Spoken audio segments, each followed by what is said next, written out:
Hello and welcome to WHO's headquarters here in Geneva, Switzerland. I'm Vismita Gupta-Smith. We are talking about our planet, our health today. 7th of April is WHO's founding day, and it's observed around the world as World Health Day. This year, WHO is spotlighting the health of the planet and how it's connected to human health. This campaign, Our Planet, Our Health, is inviting our governments, nonprofits, corporations, and citizens of the world to join us and share your stories about how you are protecting our planet and our health. So get your questions ready for our experts and send in your questions with hashtag AskWHO. We are live on Twitter, Facebook, and YouTube. Let me introduce our guests, our experts today, Dr. Maria Neira, welcome, and Dr. Rudiger Kresch, welcome. So let's get started. Maria, let me come to you. We are talking about our planet, our health. Tell me about the health of the planet and how it's connected to our health. Thank you, Vismita, and happy World Health Day to all.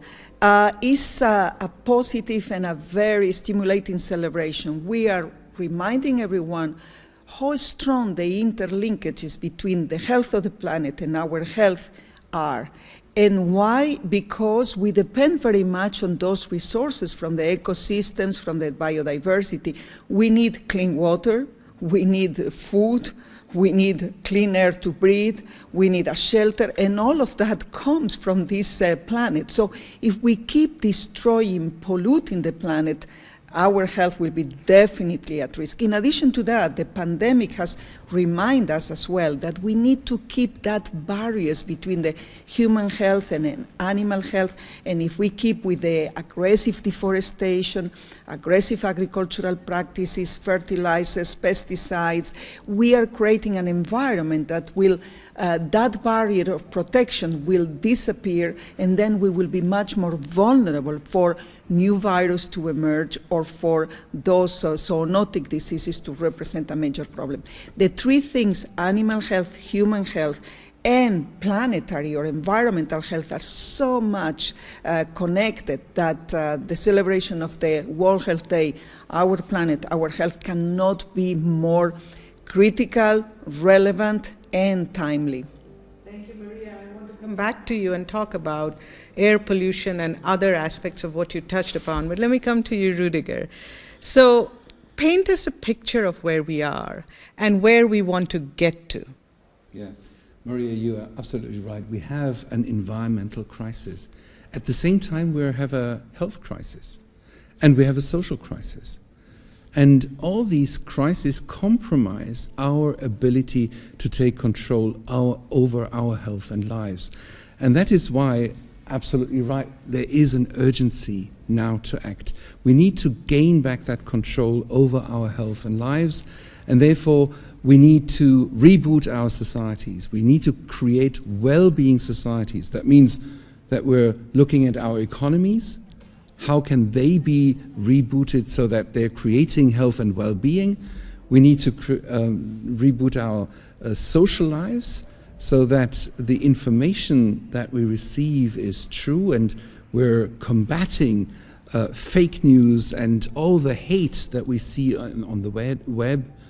And of course, we need to work with the technological transition that is ever faster. So there's many things we can do to actually create our societies to produce better well-being and health. So that already seems like, I mean, you're describing the very, very complex world that we're living in right now, with fake news, with attacks on science, with attacks on institutions, a weakening of our institutions. At the same time, economies that need to be now reimagined post-pandemic. So I want to come first to you, Maria, and then I want to come back to you. Maria, talk to us about fossil fuels and the role that it plays in our economies, societies, and the impact that our addiction to fossil fuels is having on our health. Thanks, Vismita. Let me put a little bit of context first. The environmental degradation, all the environmental risk factors, we did an estimate in WHO, and we know that 25%, which is a huge figure representing almost 13 million deaths every year, is linked to environmental risk factors. Environmental risk factors that can be modified, can be changed.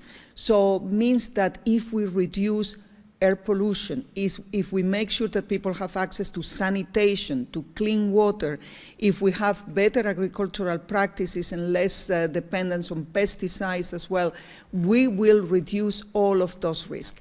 In addition to those risks, those environmental risk factors, climate change is now accelerating, exacerbating all of this degradation and putting at risk our health, or we are putting at risk the health of the planet as well. When we look at those 30 millions, look at the quality of the air we breathe. Every year, and this is a horrible figure that even if we repeated it very often, it's still a dramatic one. Every year, 7 million premature deaths are occurring because people is exposed, and it's not their decision, clearly, they are exposed to toxic air, I mean polluted air that is not respecting the recommended standards of WHO in terms of quality of the air we breathe. So those 7 premature deaths are occurring. Most of that, this pollution is coming on a very important proportion from the combustion of fossil fuels. That's why in our manifesto for a healthy and green recovery, we are recommending very clearly that we need to ensure 3 transitions if we want now to recover from the pandemic and recover from this environmental degradation and the climate crisis. 3 transitions, critical ones for our health. The first one is a transition to clean, renewable sources of energy, affordable sources of energy. This healthy energy transition has to be very quick now, very ambitious, and has to be occur as soon as possible, and that will require stop our dependence on fossil fuels. The combustion of fossil fuels is literally killing us. We need to make sure that people will have access to clean sources of energy, the ones that will not pollute the air we breathe. The second transition, which is extremely important as well, is livable cities, a healthy urban planning. At the moment, our cities are very much designed around cars, not around citizens. So we don't have a space to walk, we don't have the opportunity to have an active lifestyle, and therefore we have an epidemic as well of non-communicable diseases because we are obese, because we have a sedentary lifestyle. So changing the way our cities are designed to reduce pollution as well at the city level will be the second important transition. And the third one will be about sustainable food systems, making sure that we produce enough food every year to our population, but 1/3 it goes to waste. And we need to even destroy that waste which contributes to the pollution. So we need to stop polluting with tons of plastic the oceans, because this is the way that plastic will end up in our stomachs. We need to stop the pollution of the water we drink, because that pollution will as well affecting our health, and we will have a problem, a big challenge of resources, access to resources of water. And we need to stop polluting as well the way we produce our food. Zero pollution, good for health, 100 for health if we go for zero pollution. I want to talk about all of this a little more. I want to come to you, Rudiger, to talk a little more about fossil fuels, our societies, economies, and reimagining them. Thank you for your comments. Please keep your questions coming on Twitter. You can use hashtag AskWHO. Gordon Bell is making the point that this should not be left to our imagination.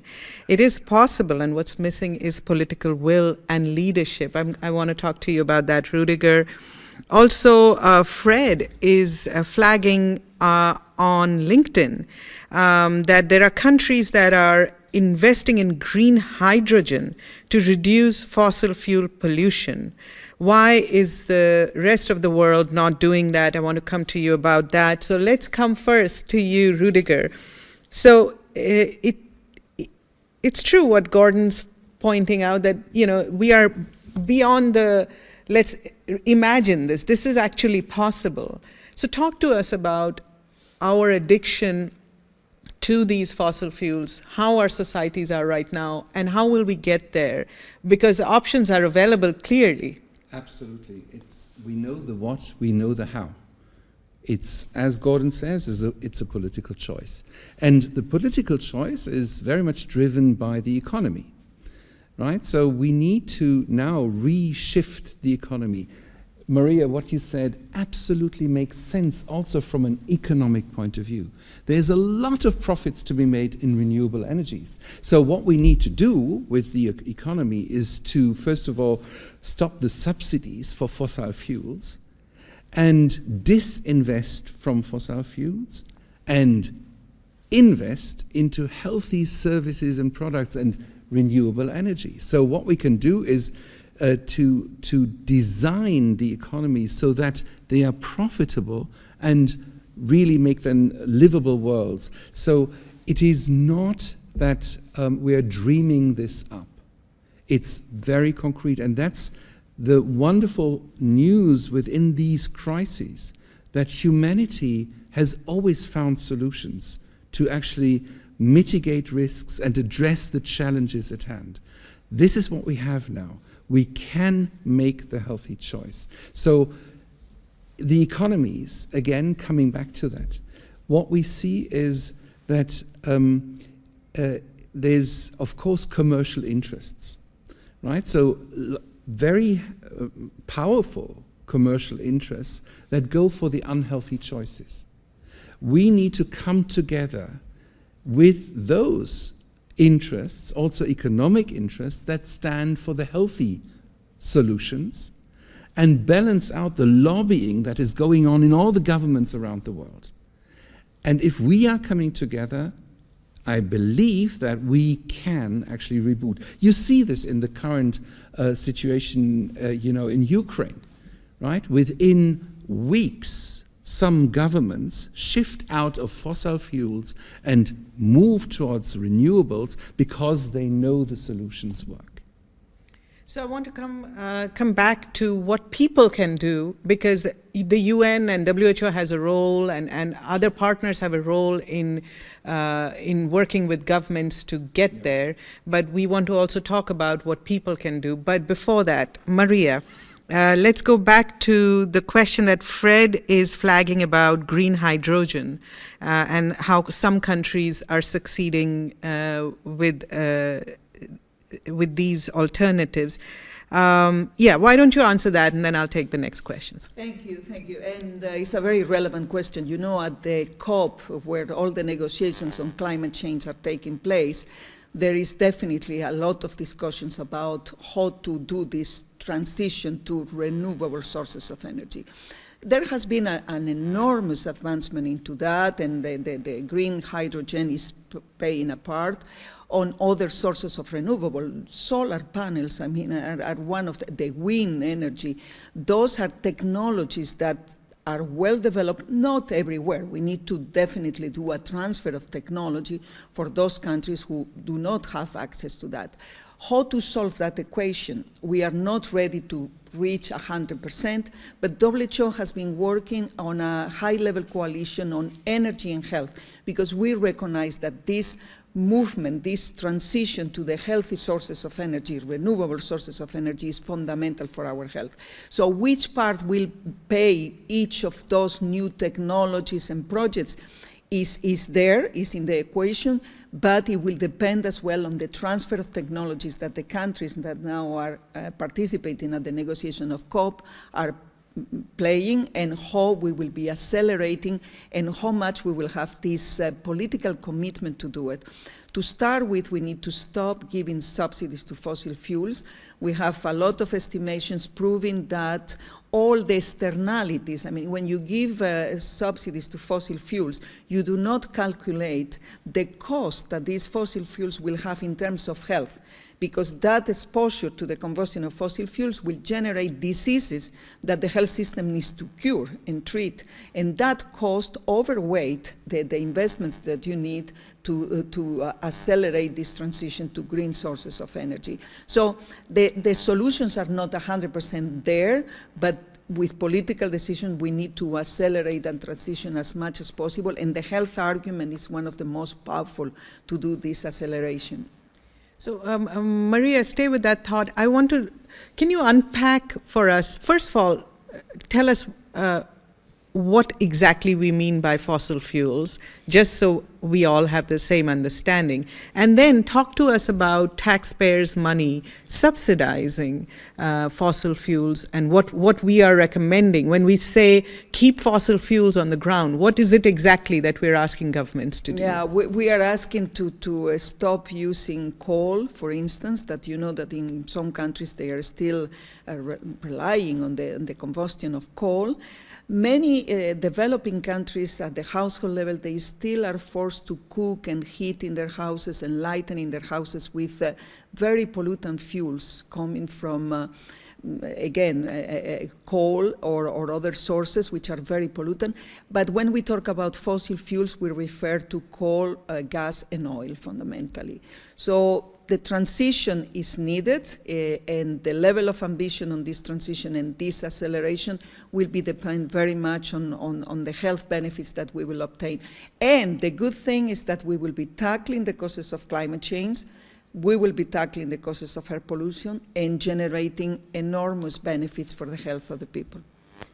Let me take some comments, and then I'm going to come to you, Rudiger. William is commenting on LinkedIn that Kenya is doing a great job in environmental conservation. 9-year-old children are planting trees. This is happening in many countries. Patricia Colioso, I'm sorry if I mispronounce your name. Patricia is flagging again on LinkedIn that we need this. When are we going to actually do these things? And she's flagging that educating the population is a must. Jaya Kumar Padmanabha Pillai is saying on Facebook, is there any group of activities to provide best nutrition, food, clean water facilities whenever it is most urgently needed, especially in low-income countries? And then Juvelina Mendonca is flagging, we have to make sacrifices for a better world for our grandchildren and great-grandchildren. Enough talk, we want actions. So, Rudiger, would you like to respond to these comments? Yeah, sacrifices for the next generation, yes, but there is also some very great opportunities. To follow up on what you said is also not only to stop the subsidies, but also to look at this polluter pays principle, right? And we can translate that also to other risk factors. For instance, a pack of cigarettes must cost 23 euros. A hamburger must cost $18. And a can of Coke must cost $9. Right, that's the externalities that it creates through, if you count in the diseases that they are producing, and where you rightly say the health system then has to pay. So, sorry, let me interrupt you there. Yeah, some of these things that you mentioned, fast food, in many of the high resource settings, is the food that is about the only food that the disadvantaged people can afford, right? So when you say a hamburger should cost $19, unpack that to us. Why? I will. And first of all, it's the food deserts. You are absolutely right. Those people who need most the healthy food don't have access to it. A lot of supermarket chains don't have fresh vegetables, fresh fruit. And so we need to reshift this, right? So that you can do your healthy meal, right? So just to unpack, what does it mean? A hamburger, $18, I just said. The thing is that through this fast food, you're actually creating lots of cardiovascular diseases, obesity levels increase, especially through sugar intakes, too much. And the hidden sugars in all these fast foods is amazing. So therefore, this creates obesity, cardiovascular diseases, and some cancers. So that is what you then need to treat in healthcare, very often hospitals, and premature death. So that's... So the cost that you end up paying is so much higher than the subsidized food. But I wanted, with your permission, looking at the Kenya and all of the questions, that go back to what can I do as an individual, you know, particularly if you are in Kenya, if you are in all of those places. And it's so rewarding to see that there are many activists now in many countries, starting in Africa, in Asia. Well, of course, everybody knows Greta and all of those activists that are demonstrating every Friday, but they have been contributing enormously. I mean, the youth is now very conscious about environmental and the respect for the planet and the respect for our ecosystem. So if I start, and this is the purpose of the World Health Day as well, to see what can I do? If I am an individual at home, maybe I can start looking at the way I am recycling, and you know, we all can improve the way we are recycling, you know how important it is. Maybe we should look at how can we stop the use of plastic whenever it's possible, and now you know that there are many movements about that. The way we use the energy at home, energy efficient, making sure that we have systems that will require less heating or ventilation and air conditioning during the summertime. Planting a tree, I think, is a small thing, but it's extremely important. And of course, outside your home, you can educate others or create an activism type. I mean, at the school, if you are a student at university, if you are a physician, if you are a health professional, you have a very strong role on linking all of this destruction of the environment with the impact on the health of the people. And of course, you can mobilize and use your vote as well to make sure that you vote those mayors or those policymakers or governments that will be more respectful with the environment. We need to follow the recommendations of the IPCC on climate change. We are going beyond the 1.5 degrees that we were supposed not to go beyond that because it's very dangerous. So we need to protect the planet. If we want to protect ourselves, we need to leave the car at home and maybe use a little bit more a bicycle or a public transport. There are so many little things we can do. I'm not taking the responsibility from the governments. We still need to, big decisions, of course, will be taken by governments, issues like subsidies or the sources of energy, but then you can use your knowledge, your empowerment, and your activism role to make sure that you put pressure for having this healthy and green recovery. $1 spent in renewable energy will generate 4 times more jobs than $1 spent on fossil fuels, and at long term. So even the economies will be benefiting enormously. Create this movement of green is good for health. Think about the environment anytime you do something, and the benefits for your health will be enormous. And Thank you. You can also use your purchasing power. Yeah. Right? Talk So to us about that. that's really a great resource, right? Demand the healthy fruit in the supermarket. Use public transport or bicycles to go to work rather than the car. Get rid of the car, sell it, and buy a good bicycle instead.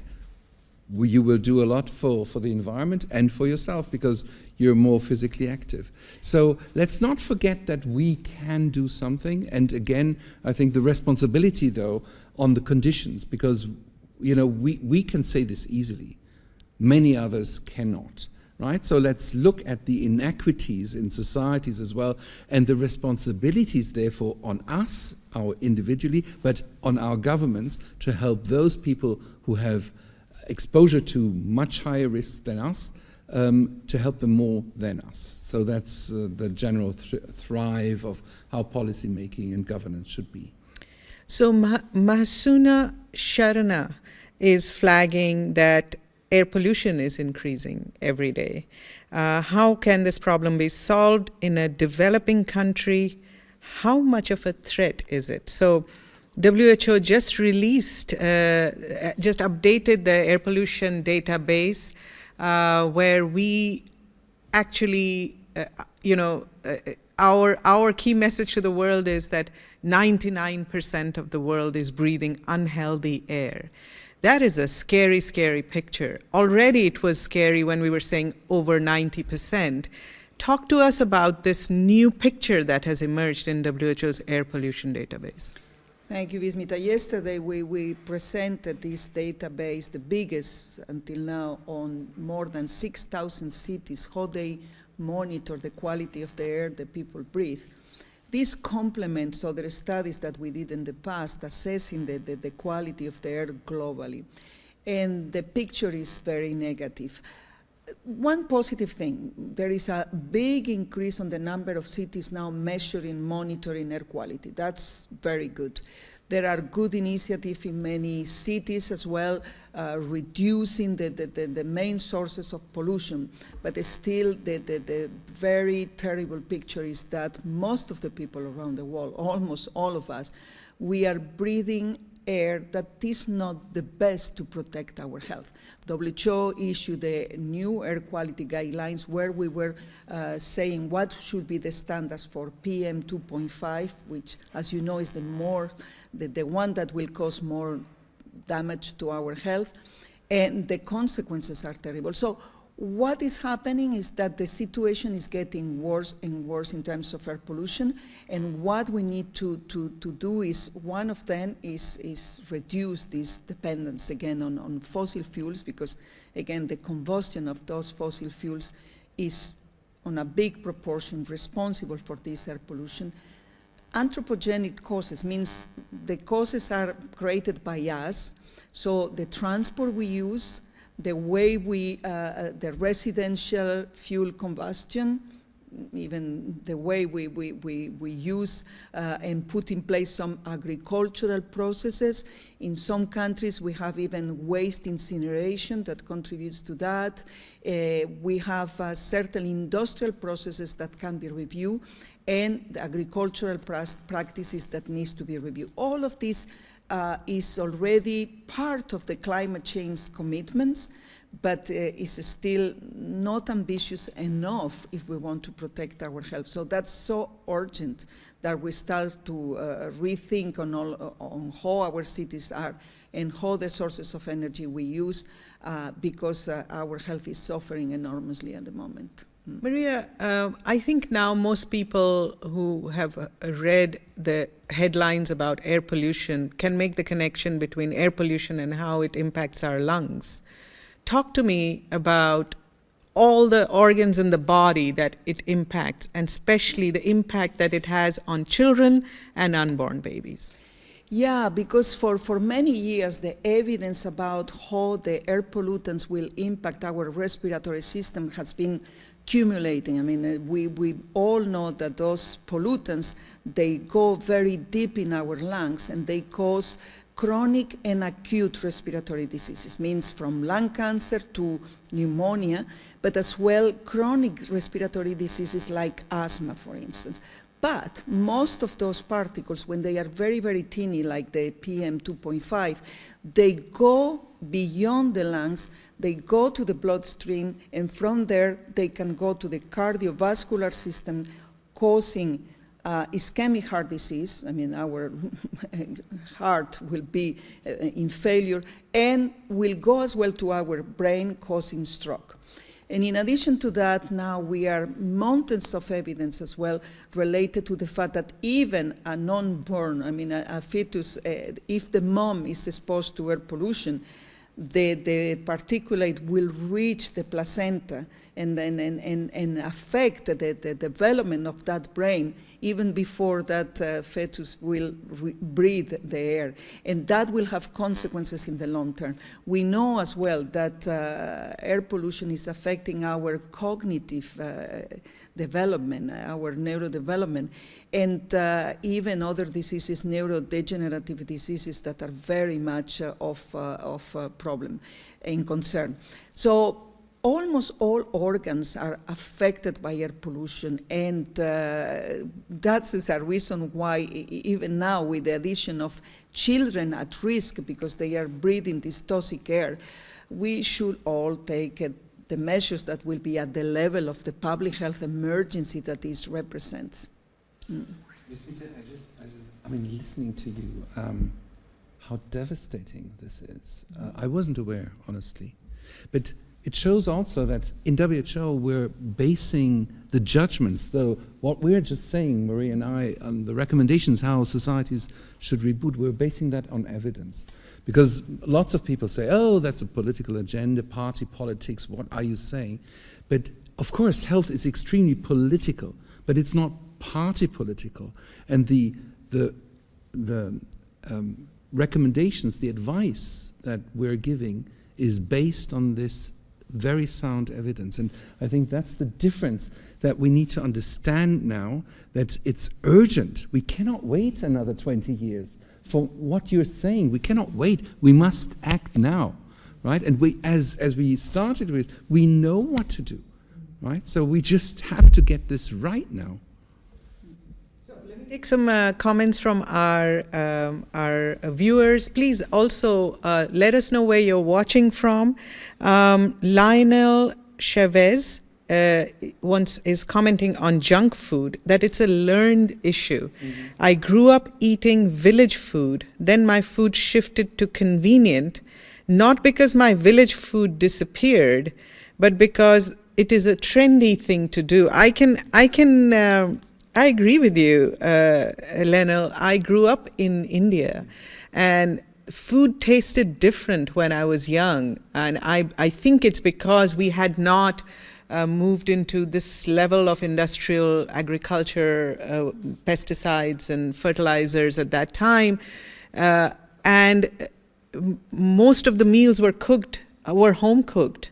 There wasn't this fast food industry. And then as soon as we grew up and went into the workforce, there was this, like Lionel is saying, it is convenient, right? So we've made the unhealthy food inconvenient. So Rudiger, could you take this ultra-processed, unhealthy food and walk it back to the damage that it causes to the planet and then connect it to our health, please? Yeah.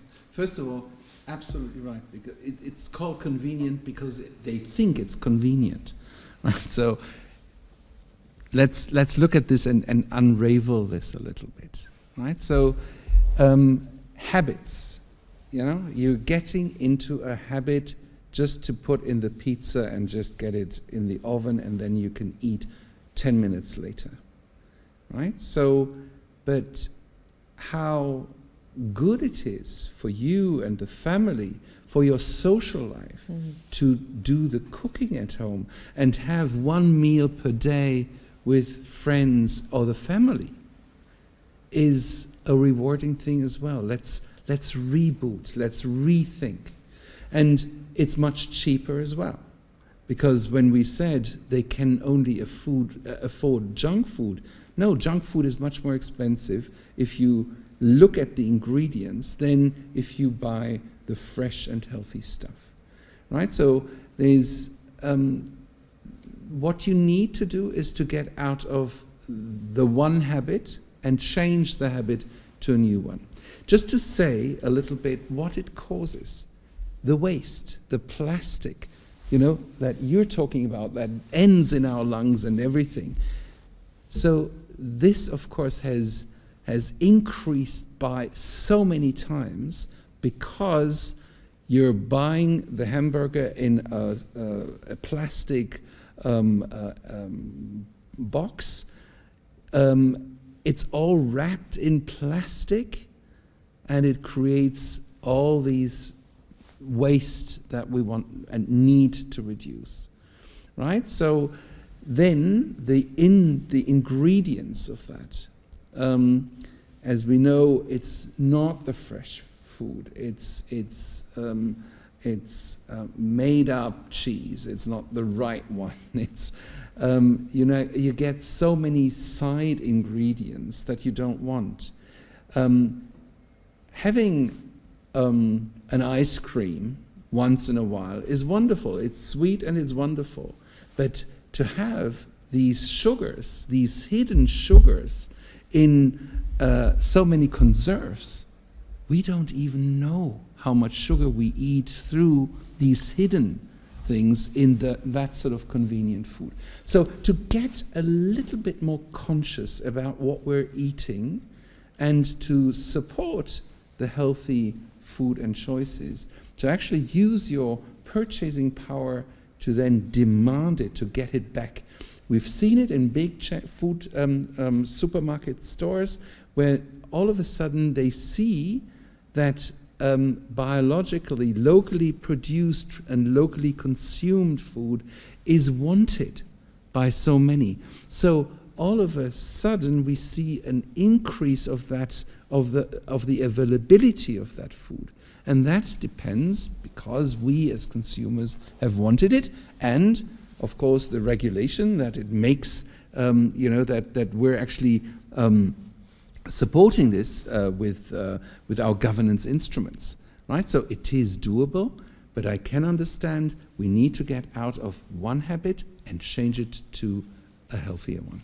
So this kind of connects back to reimagining our societies and economies as well, isn't it? Yes. Because we have now created urban work systems, probably in rural areas too, where ultra-processed foods are available much more easily.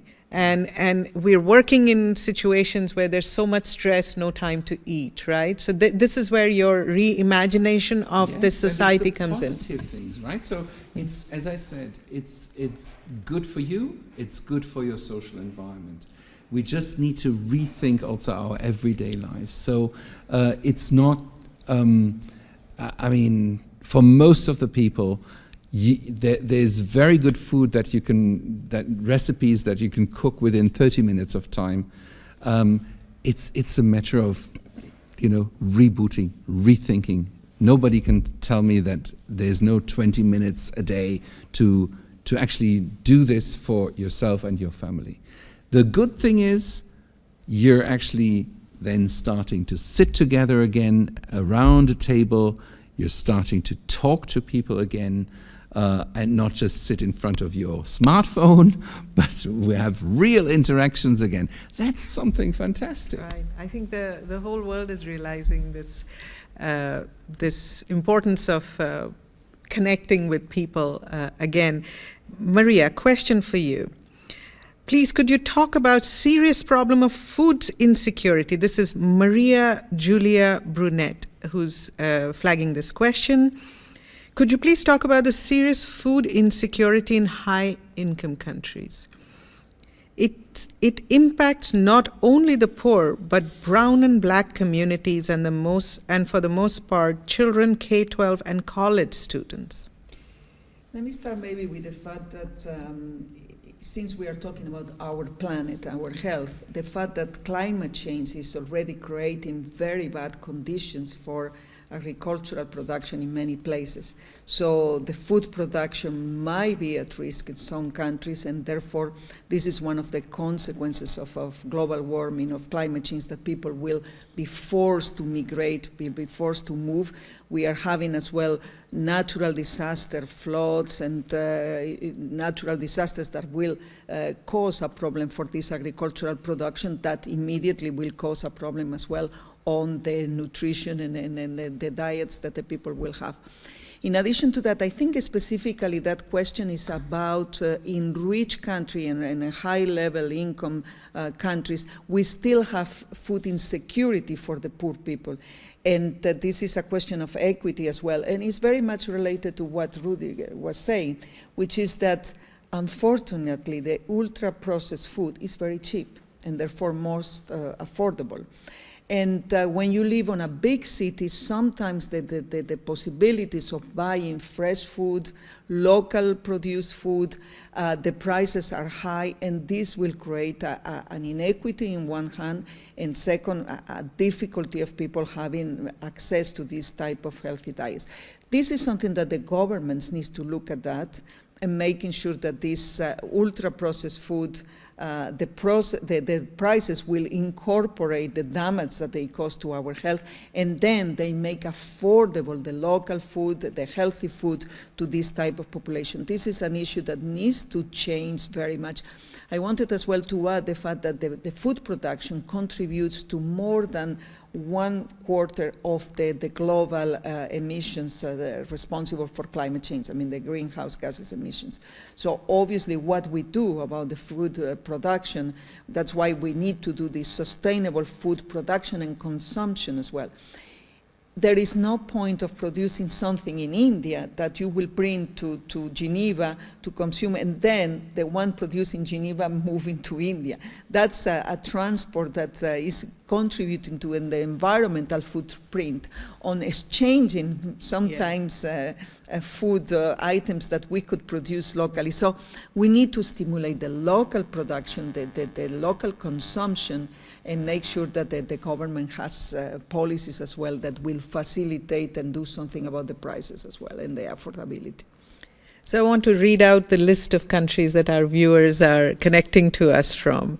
On LinkedIn, we have from India, from Djibouti, Bangladesh, Uganda, Portugal, Cameroon, Brazil, Saudi Arabia, Nigeria, Ghana, Philippines, Poland, Turkey, Ethiopia, Pakistan, Canada.